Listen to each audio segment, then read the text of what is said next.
This video is an accompaniment to my blog article, Duncan Hines Perfect Size Cake Off Golden Path.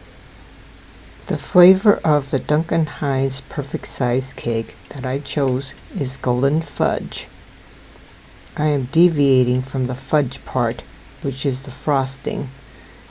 Instead, I'm using a non-Duncan Hines flavor of white frosting. The Duncan Hines Perfect Size Cake line has 5 different flavors. The name of their product is associated with the cake flavor and the frosting flavor. Next to the box is the yellow cake mix. It doesn't weigh anywhere near as half the normal cake mix. A normal cake mix box these days weighs 15.6 ounces. For reference, the box says it has 9.4 ounces. In weighing the yellow cake mix, I see that it weighs just about 6 ounces. Next to the cake mix is the bowl for pouring the batter and baking. I've seen reviews that the liner would separate from the bowl, and when they try to bake it, some of the batter would spill to the bottom of the oven. I will be sure to put a pie pan underneath to ensure that anything that spills will not hit the oven floor. Next to the bowl is a packet of mix for making the frosting.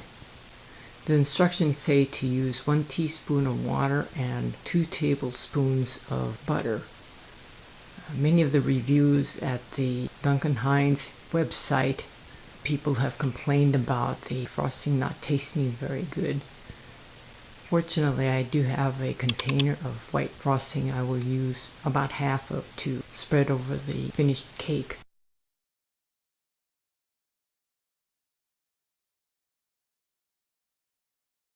The instructions say to mix the cake mix with 1 egg, 1/4 cup of water, and 2 tablespoons of butter. In doing some research about using oil versus butter, it doesn't seem that there's an appreciable reason I could not use oil instead of butter. For my own ease, I'm going to use oil instead. I did a slow beat of the batter for 30 seconds and high speed on 3 minutes.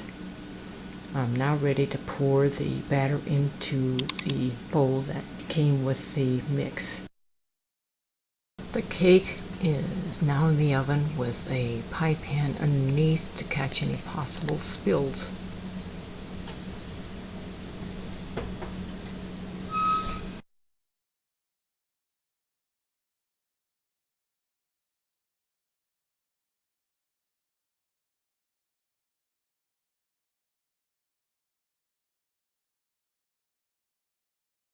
Now I'm going to set the timer for 34 minutes. The cooking instructions say to set for between 34 and 39 minutes.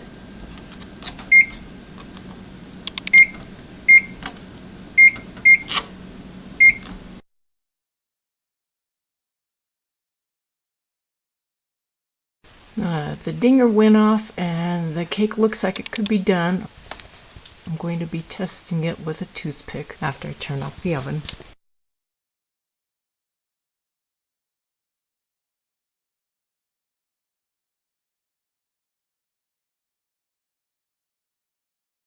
There's quite a large dome on it.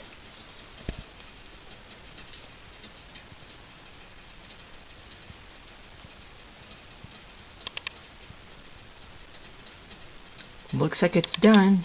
No batter sticking on the toothpick.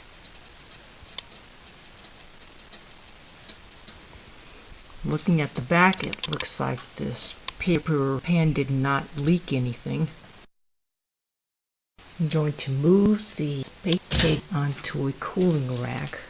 The instructions say to let it cool for about 15 minutes before removing it from the pan.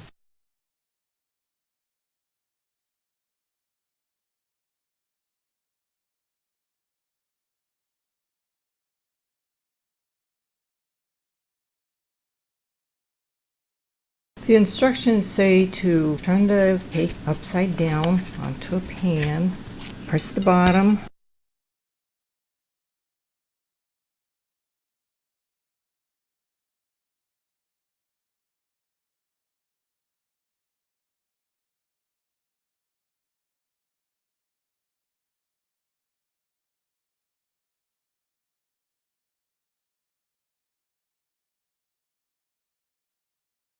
the bottom does peel off.